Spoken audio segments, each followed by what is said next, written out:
आज यहाँ मौके पर पार्टी के अध्यक्ष आदरणीय मनोज भारती जी संचालन कर रहे हैं, हमारे किशोर मुन्ना जी, और हमारे बगल में बैठे हुए हैं बिहार के नामी गिरामी पटना हाई कोर्ट के सम्मानित वकील हमारे वाई गिरी साहब, जन स्वराज के सभी सम्मानित पदाधिकारीगण हमारे साथ,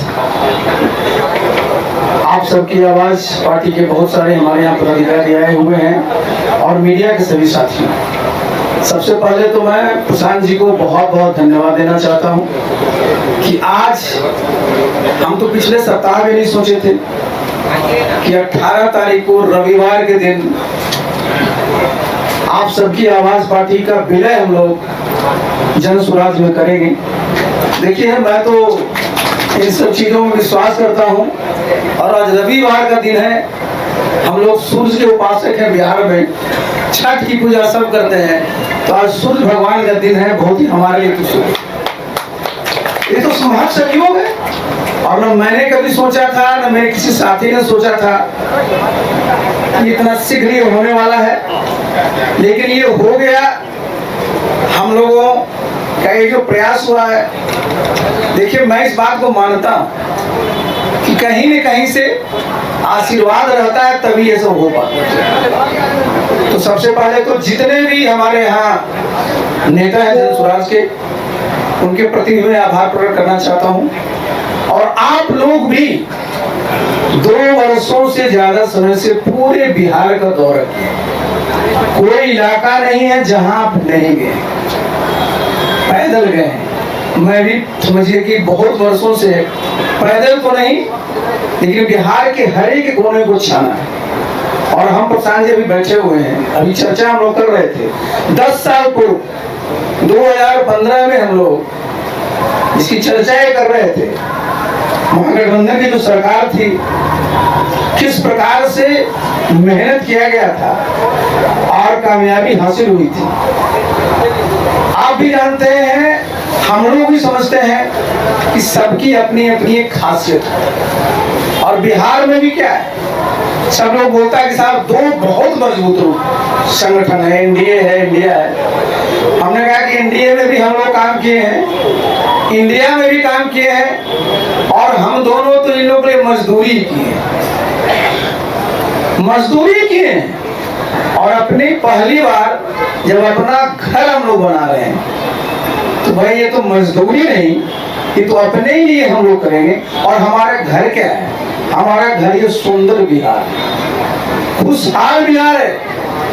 और इसके लिए आप देखिए, जहां भी आप देखते हैं, जहां मैं सुनता हूं प्रधानमंत्री जी को बहुत कस करके कहते हैं कि 2047 में विकसित भारत बनाना है, बिहार के बारे में चर्चा नहीं होती।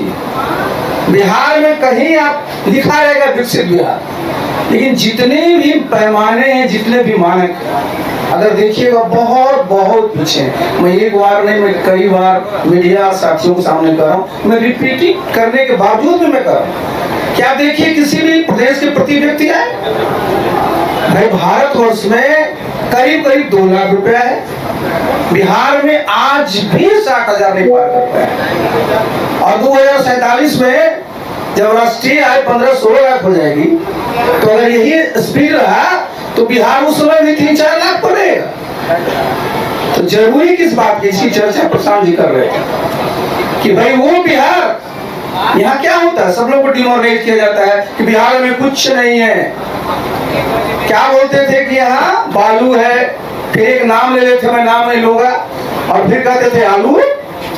मतलब कहीं यहाँ कोई खनिज संपदा है ही नहीं। मैं तो पूरी जिम्मेवारी साथ एक बार नहीं, मैं दर्जनों बार कहा हूँ, चूंकि मैं साल भर ही रहा हूँ केंद्र में इस्पात मंत्री, नेशनल मिनरल डेवलपमेंट कॉर्पोरेशन उसके अंदर आता है। जब मेरे सामने प्रेजेंटेशन हुआ था प्रशांत जी, मैं तो बिल्कुल उछल गया कि आज जिस रेयर अर्थ की बात कर रहे हैं, चाइना सबसे बड़ा प्रोड्यूसर है उसका, बिहार में आपका नवादा से लेकर करके आप चले चलिए भागलपुर तक पूरा का पूरा दूध भंडार है सोना का।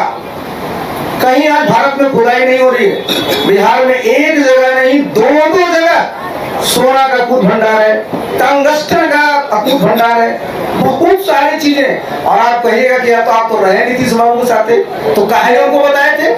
मैंने 4 घंटे मैंने उनको बताया कि ये है, और लोगों को बताया कि बिहार में क्या करता है, झारखंड बट गया तो सब तो खनिज वहां चलाएगा, बिहार में क्या कर पाइएगा? तो बिहार में हमारे पास खनिज भी है, हमारे पास मानव संसाधन है, हमारे पास आज तो टेक्नोलॉजी कहीं से आती है। सिर्फ कमी किसकी है? फाइनेंस की। तो किसी भी प्रदेश में जो इन्वेस्टमेंट आता है उनके घर का होता है, जितने फाइनेंशियल इंस्टीट्यूशन उसके होते हैं, लेकिन बिहार में कोई चर्चा होती है क्या? आज भी देखिए सेमीकंडक्टर्स के यूनिट लगे हैं देश में। पहले बिहार चूक गया, हमारा कोयला था, अब कारखाना का आपने लगा दिया, आज सेमीकंडक्टर आईटी का भी लगना है, तो बिहार कहीं नहीं है सर। कभी बिहार के किसी भी नेता को हमने कहा था, मुख्यमंत्री को चिट्ठी लिखिया प्रधानमंत्री जी को, तो भाई आपके गुजरात में 2 और 5 बना लीजिए, हमको चिंता नहीं है, लेकिन बिहार में 13.5 करोड़ की आबादी है, यहाँ सेमीकंडक्टर नहीं लगी। हमारे आईटी के बच्चे आप ही के यहाँ जाकर जाएंगे, बिहार सिर्फ मजदूर की मंडी बनकर रहेगी। देखिए मैंने प्रशांत जी को भी देखा, अब मुझे सबसे अच्छा क्या लगता है, मैं रोज घूमते रहता हूँ बिहार के जिस कोने पर जाइए, प्रशांत जी सबसे अच्छा है कि सब जगह लिखा हुआ है कि जब सरकार बनेगी तो 5 चीजें तुरंत मिले। और वो देखिए सब जो है जन सरोकार से सब जुड़ी हुई बातें। तो प्रशांत जी का अपना अनुभव है, और ये इनकी अपनी एक स्ट्रेटजी है, सोच है, और मैं भी 43 वर्षों से ही काम करता रहा हूँ। यहाँ तो मैं सरकार में 28 साल रहा और 15 साल से मैं इसमें हूँ। तो गिरी जी बैठे हुए हैं, वैसे ही मैंने एक दिन चर्चा किया, तो हमने कहा गिरी जी आप लोग भी पढ़े लिखे, हम लोग भी दिन भर हम लोग सड़कें पर घूमते रहेंगे।